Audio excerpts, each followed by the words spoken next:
আসসালামু আলাইকুম। কেমন আছেন আপনারা সবাই? আশা করি আল্লাহ তাআলার রহমতে ভালো আছেন। আলহামদুলিল্লাহ আমিও ভালো আছি। আজকে আমি দেখাবো কিভাবে খুব সহজেই চাল কুমড়া দিয়ে ডিম ভুনা তৈরি করতে পারেন। তো চলুন আজকে রেসিপিটি শুরু করে দেওয়া যাক। সেজন্য এখানে আমি চাল কুমড়া কেটে ভালোভাবে ধুয়ে নেব।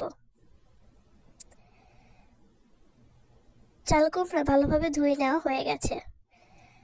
আর এখন একটা কড়াই দিয়ে দিচ্ছি ডিম। ডিমটাকে আমি লবণ দিয়ে সিদ্ধ করে নিচ্ছি।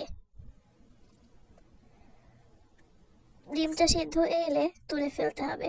আর এদিকে একটা কড়াই লবণ দিয়ে তাতে দিয়ে দেবো সেই চাল কুমড়া। চাল কুমড়াটাকে আমি সিদ্ধ করে নেব। সম্পূর্ণভাবে সিদ্ধ করে নেব না, অল্প সিদ্ধ করে নিতে হবে। কেননা বেশি সিদ্ধ হয়ে গেলে কিন্তু চাল কুমড়াটা গলে যাবে। তো আমি চাল কুমড়া সিদ্ধ করে তুলে নিচ্ছি। আর এদিকে একটা তাওয়ায় দিয়েছি জিরা এবং এলাচ। জিরা এবং এলাচকে আমি কিছুক্ষণ ভেজে নেব, ভেজে গুঁড়া করে নেব। আর এদিকে একটা পাটায় নিয়েছি জিরা। জিরাটাকে আমি পানি দিয়ে বেটে নেব। এখন একটা কড়াইয়ে দিয়ে দেব তেল। তেলটা গরম হয়ে আসা পর্যন্ত অপেক্ষা করব। তেলটা যখন গরম হয়ে যাবে তখন ডিম দিয়ে দিব। ডিমটাকে আমি ভেজে নিচ্ছি। ডিমটাকে বেশি কড়া করে ভাজবো না, কিছুক্ষণ ভেজে হালকা সোনালী কালার করে তুলে ফেলবো। এখন দিয়ে দিচ্ছি মরিচের ফালি, দিয়ে দিচ্ছি পেঁয়াজ, রসুন, আদা এবং জিরা বাটা। এখন এগুলোকে ভালোভাবে নেড়েচেড়ে ভেজে নেব কিছুক্ষণ।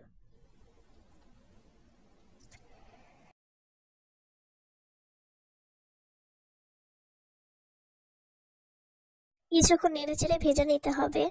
আর এভাবে নেড়েচেড়ে ভাজলে কিন্তু পুড়ে যাবে না, আর না নাড়লে কিন্তু পুড়ে যাওয়ার সম্ভাবনা আছে।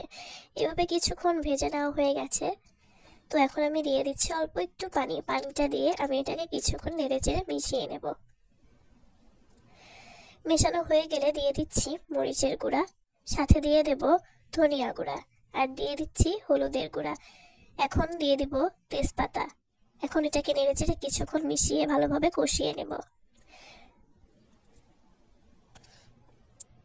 তেলটা যখন উপরে ছেড়ে দিবে তখন বুঝবেন যে ভালোভাবে কষানো হয়ে গেছে।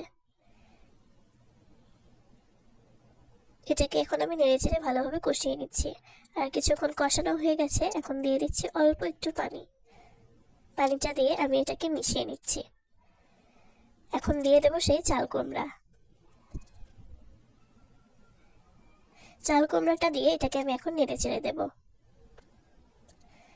এখন দিয়ে দিচ্ছি স্বাদ মতো লবণ। লবণটা দিয়ে আমি আবার মিশিয়ে নিচ্ছি।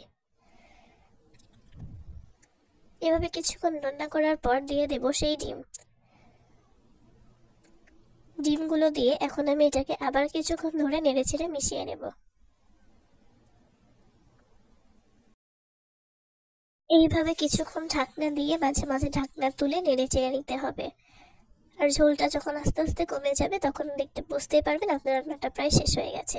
এখন আমি দিয়ে দিচ্ছি সেই টেলে নেওয়া জিরা এবং এলাচের গুঁড়া। এখন আমি এটাকে আবার মিশিয়ে নিব। আর হ্যাঁ, আমার রেসিপিটি কেমন লাগছে অবশ্যই কমেন্ট করে জানাবেন। আর যদি আপনি আপনাদের চ্যানেলে নতুন হয়ে থাকেন তাহলে অবশ্যই একটা সাবস্ক্রাইব করে যাবেন যদি ভিডিওটি ভালো লেগে থাকে। আর অবশ্যই একটা লাইক, কমেন্ট, শেয়ার করে দিবেন। এতে আমি সামনের দিকে এগিয়ে যাওয়ার অনুপ্রেরণা পাবো। তো দেখতেই পাচ্ছেন রান্নাটা কিন্তু প্রায় শেষের দিকে। এভাবে কিছুক্ষণ নেড়েচেড়ে ঢাকনা দিয়ে রান্না করে নিতে হবে।